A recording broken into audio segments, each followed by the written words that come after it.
Welcome to टेलीचक्कर.com संग्राम। Thank you so much. तो कैसा लग रहा है बिग बॉस घर से बाहर निकल के? काफ़ी अच्छा लग रहा है क्योंकि मैं जानता हूँ कि आप सबने इतना सपोर्ट किया है। बिग बॉस के घर से बाहर निकल के इतना इज्जत, इतना प्यार मिल रहा है और एक्चुअली लग रहा है कि सही मायने में एक कॉमन मैन की जीत हुई है कि इस शो को जीत के हम ही बाहर आए हैं। जहाँ पे जा रहे हैं, जहाँ पे वो कर रहे हैं, कोई एक बंदा भी ऐसा नहीं मिल रहा कि नहीं यार ये गलत था। तो इस शो में मुझे लगा कि हर बंदे सब अपने आप को मेरे में देख रहे थे, कनेक्ट कर रहे थे। जो आम इंसान है, जो गांव से आया है, और मैं जैसा बाहर था वैसा ही अंदर रहा। तो इससे बाहर निकल के शो इतना बड़ा था, वाकई में मतलब लाइफ काफ़ी चेंज हो गई है।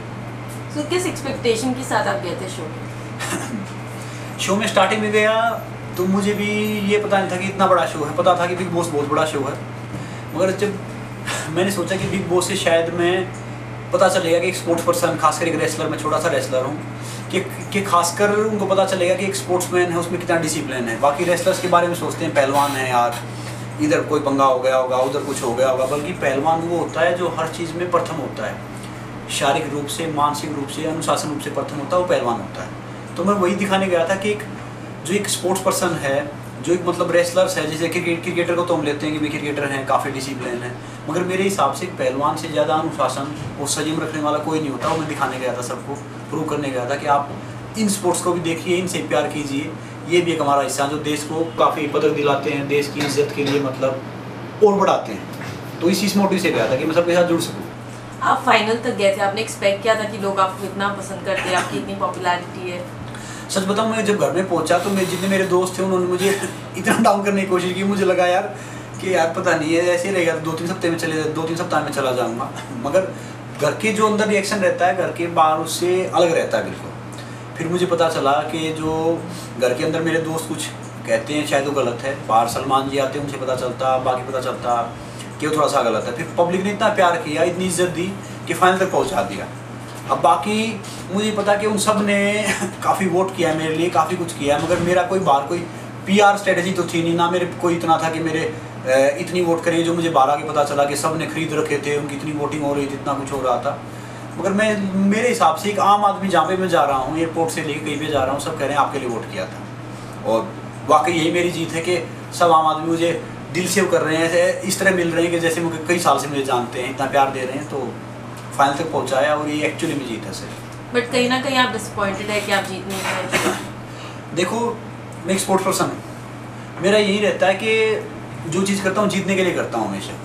नो डाउट जब मैं फाइनल तक पहुंचा तो मुझे लग रहा था कि मैं जीत जाऊँगा, क्योंकि पब्लिक इतना साथ है, इतना प्यार दे रही है। वरना एक छोटा सा रेसलर हूँ जिसको, क्योंकि रेसलर्स को इतनी पब्लिक फॉलो करती है, पहलवानों को, इन सब स्पोर्ट्स को।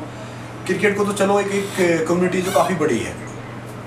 तो फिर मैंने सोचा कि जब इतना प्यार दे रहे हैं, हालांकि मैं नॉमिनेट भी कम हुआ स्टार्टिंग में, फिर इतना प्यार दे रहे हैं, यहाँ तक पहुँचा दिया, तो शायद मैं अब जीत जाऊँगा, जिस हिसाब से मुझे लग रहा था।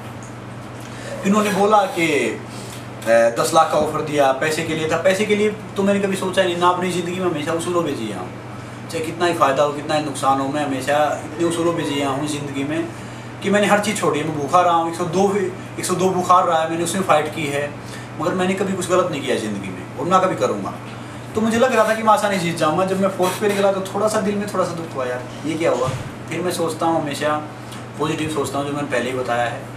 मेरी ज़िंदगी में कोई एंड है ही नहीं, एंड का मतलब एफर्ट्स नेवर डाई। तो मैं कहा कि भगवान जी शायद मेरे लिए सबसे बेस्ट था, जो मेरे लिए अच्छा हुआ और आगे भी अच्छा होगा। तो फिर मैं बाहर आ गया उससे। नो डाउट थोड़ा सा बुरा लगा था कि मतलब जब आप इतने करीब रहते हैं तो सोचते हैं कि ये एक फॉर्मेलिटी बाकी होती है ट्रॉफी की, वो भी लेके आए, मगर वो फॉर्मेलिटी पूरी कर नहीं सके।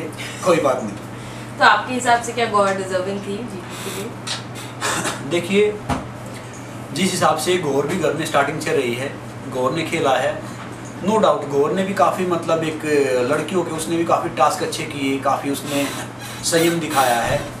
अब मेरे हिसाब से जो देखा जाए तो मेरे हिसाब से मुझे लग रहा था कि जिस हिसाब से संयम से मैं रहा हूँ तो मैं डिजर्व करता हूँ।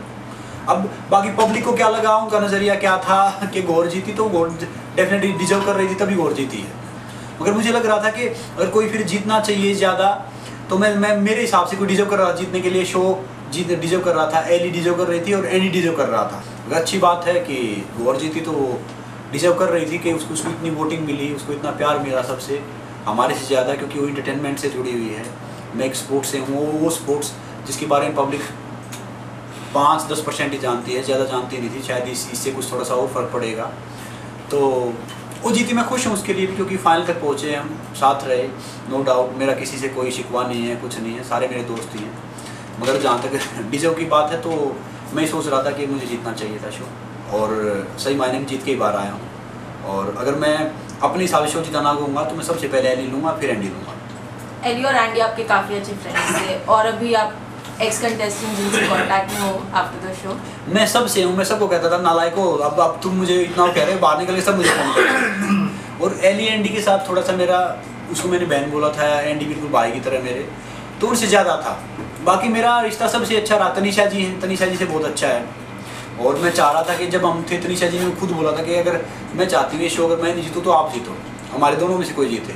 फिर मैंने ये बोला था कि मैं तनीषा जी, हम चारों स्टेज पे हैं, चारों ऐसी जगह हैं कि हम चारों में से कोई भी जीत जाएगा, जो बेस्ट पर्सन है वो जीत जाए, कोई बात नहीं, जो पब्लिक की नज़र में वो शो जीत जाएगा। और जो जहाँ पर 2 या 4 सदस्य फाइनल में जाते हैं, मुझे पता था जीतना एक कोई है। तो गौहर था, और गौहर ने उसकी फ़ैन फॉलोइंग या उसने कुछ ज़्यादा ही अच्छा किया होगा, क्योंकि शो के अंदर रह के तो मुझे पता नहीं चला कि हम क्या कर रहे हैं, मैंने अभी कुछ देखा भी नहीं कि क्या किया।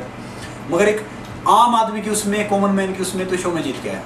आपने सर्वाइवल किया और अभी बिग बॉस, अब आगे क्या करना है आपको? कोई और रियलिटी शो जो आप करना चाहते हो? बिल्कुल, क्योंकि इंटरटेनमेंट इतना बड़ा फैक्टर है। और ये सच बताऊं कि सर्वाइवल शो बड़ा था, मगर इनफैक्ट उस इंडिया में इतना ज़्यादा चला नहीं हो, वर्ल्ड का बड़ा शो था। बिग बॉस तो इतना बड़ा शो है कि आप 5 फिल्में हिट कर लो, आपको पब्लिक उतनी पहचानती। सुपर हिट आपकी फिल्म हो रही है तभी आपको पब्लिक भूल जाती है। और बिग बॉस ऐसा है कि आपको एक लाइफ टाइम का फेम देता है, और इसने इतनी पहचान दी है। और पिछले 7 सीज़न में मैं शुक्रगुजार हूँ मालिक का कि मैं कोई, वो सब मुझे बता रहे थे कि मैं पहला बंदा ऐसा हूँ कि जिसका मतलब जो पॉजिटिव इमेज के साथ बाहर आया है। वरना बिग बॉस में रहते हैं, किसी का कोई डाउनफॉल होता है, किसी का कुछ निकालते हैं, किसी पे कुछ उंगली उठती हैं, किसी को तो मत लगता है। तो इज्जत के साथ और प्यार के साथ बाहर आया हूँ, तो मैं अपने आप में शुक्रगुजार हूँ सबका, जिन्होंने वोट किया, आप सबका और मालिक का। एक कोई सीक्रेट जो बिग बॉस का जो हम किसी ने नहीं पता, वो आप बताओ। वैसे यार आप सब ने इतना बिग बॉस फॉलो किया है कि सीक्रेट क्या बताएं, मगर वहाँ ये था कि दूसरे को नीचा करने के लिए छोटी छोटी बातें पता नहीं क्या कर देते थे। ये तो आप सब ने देखा है। बिग बॉस वोटिंग का सीक्रेट मुझे अभी तक मालूम नहीं है।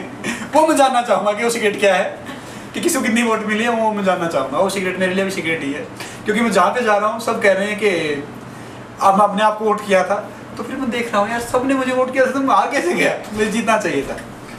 सीक्रेट बिग बॉस का यही है, कोई भी जाता है, कोई भी रहता है, कि आप काफ़ी संयम से काम लो, सहनशीलता से काम लो। इस शो से मैंने सीखा है कि कोई हमारे बारे में अच्छा बोल रहा, बुरा बोल रहा है, हंसो, क्योंकि उसकी ओपिनियन है, उसकी सोच है। हमारी सोच है, हमारी ओपिनियन क्या है हम जानते हैं। बस सामने वाला कोई कुछ कहे, कोई कुछ बोल रहा है, तो समझो हमारे कुछ न कुछ खास बात है, इसीलिए हमारे बारे में बातें कर रहे हैं। और कहते हैं ना कि निर्बल केवल राम होते हैं। और अभी सिंस रिपोर्ट्स आ रहे हैं कि सलमान नेक्स्ट सीजन नहीं कर रहे बिग बॉस, तो आप उस बारे में कुछ बोलना चाहोगे? मैं सच बताऊं, ये बिग बॉस को इतना बड़ा बनाने वाले सलमान जी हैं। क्योंकि पहले भी ये शो था, मगर शो इतना बड़ा नहीं था जितना सलमान जी के आने के बाद बड़ा हो गया था। और अगर वो शो उसने करेंगे तो डेफिनेटली बिग बॉस अब अपने आप एक ब्रांड है, मगर वो सलमान जी के बिना अधूरा है। तो अब देखते हैं कि मतलब क्या करेंगे उसकी मतलब पूर्ति के लिए, उन सब के लिए। मगर सच बताऊं, इस शो को इतना बड़ा बनाने वाले हम सबको इज्जत दिलाई है, प्यार दिलाया है, वो सलमान जी का श्रेय है काफ़ी। क्योंकि बिग बॉस आधे से ज़्यादा पब्लिक, आधे से ज़्यादा जो आवाम है, वो सलमान जी कारण देखता था। और संग्राम, आप सारे पार्टिसिपेंट्स को आप एक वर्ड में डिस्क्राइब करो। एंडी छोटा बच्चा, प्रत्युषा प्रत्युषा प्रत्युषा का अनपढ़ बच्चा, गैर पढ़ा लिखा। शिल्पा बहुत समझदार बच्चा। Apoorva gentleman. Kamya straight forward. Elli बहुत स्वीट। रतन स्वीट। आसिफ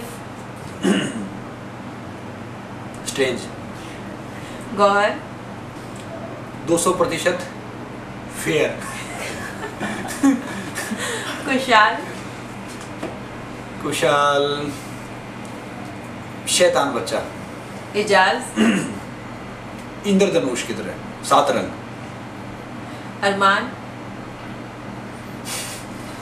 अरमान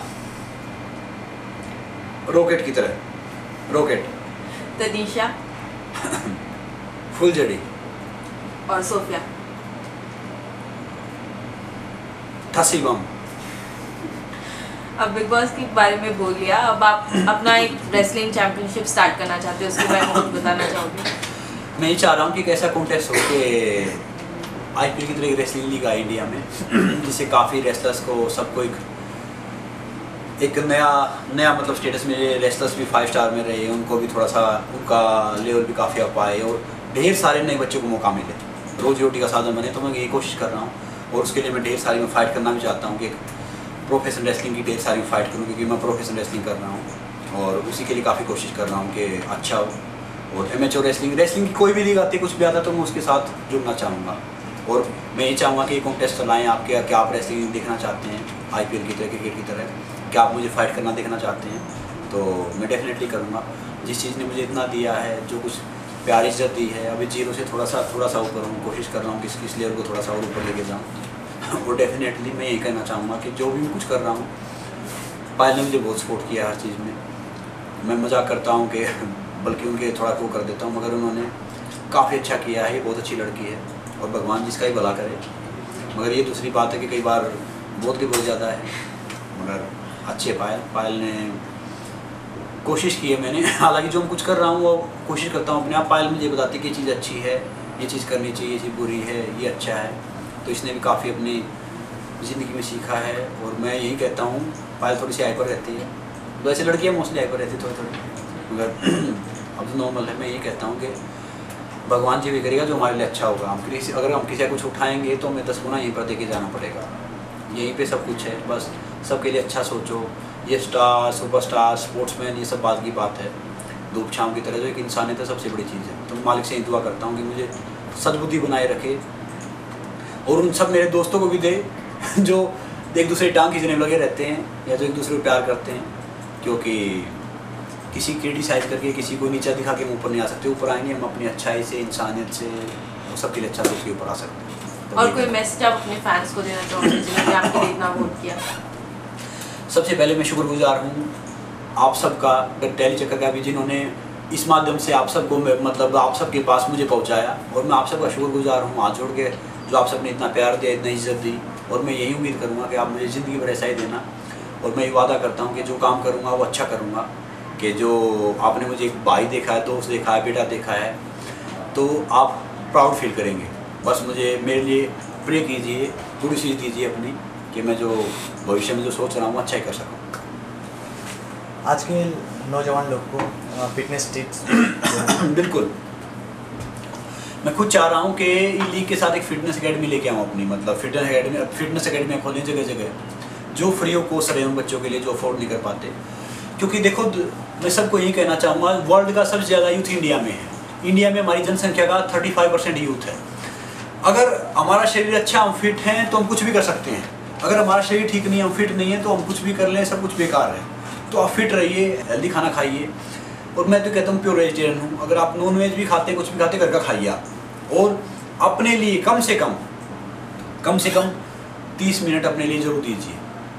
क्योंकि अगर आप वर्कआउट करेंगे, आप फिट रहेंगे, तो आप कुछ कर सकते हैं, अपने टारगेट को अचीव कर सकते हैं। और एक पुरानी कहावत है कि एक साउंड बॉडी है साउंड माइंड, एक स्वस्थ शरीर में ही स्वस्थ दिमाग रह सकता है। और ये डेफिनेटली पक्का है। अगर आप बीमार हो तो आपके लिए हर चीज़ वर्थलेस है। और मैं कोशिश करूँगा आप यूट्यूब पे भी, यहाँ भी आके टेली चक्कर के माध्यम से भी, कि आपको अच्छी सी टिप्स दूँ, नेचुरल टिप्स दूँ। और जो ये बाकी ये छोड़ के जैसे सप्लीमेंट है, जो जैसे मैं यूथ देख रहा हूँ, कुछ ड्रग्स पे जा रहे हैं, कुछ सप्लीमेंट पे जा रहे हैं, ये प्रोटीन खाने से ये हो जाएगा। तो मेरे भाई ऐसा होता, इनसे कुछ अच्छे होते तो ये अंबानी साहब के पास इतने पैसे, हमारा नंबर नहीं आने देते। ओलंपिक में अंबानी साहब जाते और कई बड़े बड़े उद्योगपति जाते। आदमी स्ट्रॉन्ग बनता है हार्ड वर्क से। और आपको वाकई स्ट्रॉन्ग बनना तो कम खाओ, काम ज़्यादा करो, हार्ड वर्क करो। और ये प्रोटीन ये वो चलो अच्छी बात है, आप सब फॉलो करते हैं, मगर मैं प्योर वेजिटेरियन हूँ। च्यवनप्राश, शहद, एलोवेरा, आंवला, ये सब खाने वाला इंसान हूँ। और सबसे पावरफुल है, प्रकृति से आप दूर जाओगे तो इतना फ़ायदा नहीं है। नेचुरल रहो, हेल्दी खाना खाओ। जैसे एक पुरानी कहावत है, जैसा खाओ अन्न वैसा हो मन, जैसा पियो पानी वैसे निकले वाणी। तो आप जैसा जितना आप अच्छा खाना खाओगे, आपका दिमाग, आपकी सोच उतनी अच्छी रहेगी। तो फिट है इंडिया तो हिट है इंडिया, फिट रहो यार।